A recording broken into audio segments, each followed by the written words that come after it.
नमस्कार। आज जरा बाघों की दुनिया में झांकते हैं। देखते हैं कि उनकी जिंदगी से हम क्या सीख सकते हैं।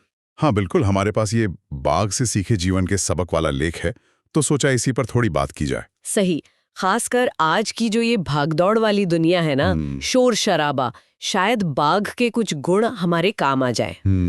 कभी सोचा है जंगल में बाघ की अपनी एक एक अलग ही धाक होती है।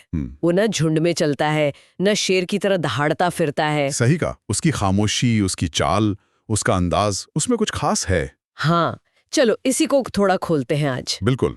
और शायद सबसे दिलचस्प बात यह है कि बाघ की जो असली ताकत है वो उसके अकेलेपन और उसकी खामोशी में छिपी है। अच्छा? हाँ, ये हमें याद दिलाता है कि सच्ची शक्ति जो है वो हमेशा दिखावे या शोर की मोहताज नहीं होती।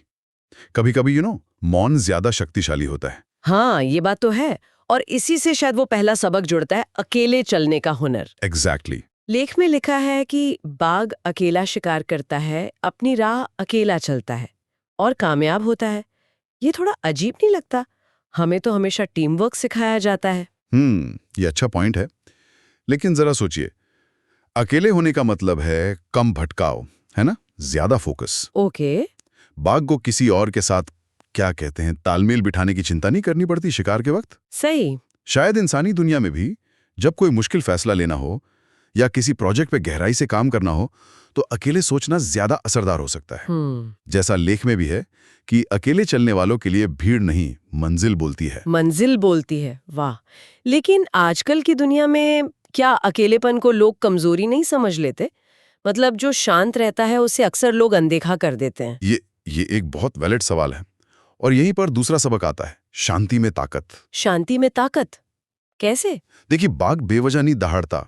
उसकी खामोशी उसकी कमजोरी नहीं है, बल्कि वो उसकी रणनीति का हिस्सा है। रणनीति जैसे? जैसे शिकार पर नजर रखना, माहौल को भांपना। उसका जो आत्मविश्वास है वो उसकी मौजूदगी से झलकता है, उसके शोर से नहीं। अच्छा। लेख में एक लाइन थी, जब ताकत अंदर हो तो बाहर दिखाने की जरूरत नहीं होती। ये खामोशी एक तरह का सेल्फ कॉन्फिडेंस है। मतलब अपनी काबिलियत पर इतना भरोसा कि उसे साबित करने के लिए चिल्लाना न पड़े। ये शांति वाली बात ये फोकस से भी जुड़ती है ना? बिल्कुल सही पकड़ा आपने। और यही हमारा तीसरा बिंदु है, फोकस, यानी एकाग्रता की ताकत। हाँ, ये तो बहुत जरूरी है। बाघ जब शिकार पर नजर रखता है तो दुनिया इधर की उधर हो जाए, मजाल है उसकी नजर अपने लक्ष्य से हट जाए। सच में। हाँ, वो घंटों इंतजार कर सकता है सही मौके का। आज हम कितनी आसानी से भटक जाते हैं। फोन बज गया, कोई नोटिफिकेशन आ गया, सोशल मीडिया। हाँ, ये तो है, बहुत ज्यादा डिस्ट्रैक्शन है। एग्जैक्टली।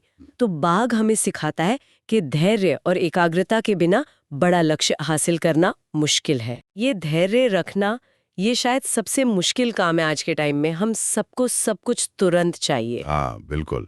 इस गुण को अपनाने के लिए तो काफी साधना लगेगी। सही कहा। और इसी साधना से जुड़ी है चौथी बात, अपनी असली ताकत को पहचानना। खुद की ताकत को पहचानना। हाँ, बाघ को पता है कि वो कौन है। उसे जंगल के दूसरे जानवरों से कोई सर्टिफिकेट नहीं चाहिए। उसकी चाल, उसकी नजर, सब उसके आत्मविश्वास को बयान करते हैं। लेख में याद दिलाता है, जिस दिन तुमने अपनी असली ताकत जान ली, उस दिन से दुनिया तुम्हें रोक नहीं पाएगी। अरे वाह। और ये ताकत सिर्फ शारीरिक नहीं है, ये मानसिक और भावनात्मक भी है। यानी खुद को जानना और उस पर यकीन करना। सुनने में आसान लगता है, पर शायद करना उतना ही मुश्किल। और पांचवा सबक क्या है? पांचवा सबक है, कम लेकिन प्रभावी चलना। कम लेकिन प्रभावी मतलब बाघ रोज रोज शिकार के पीछे नहीं भागता।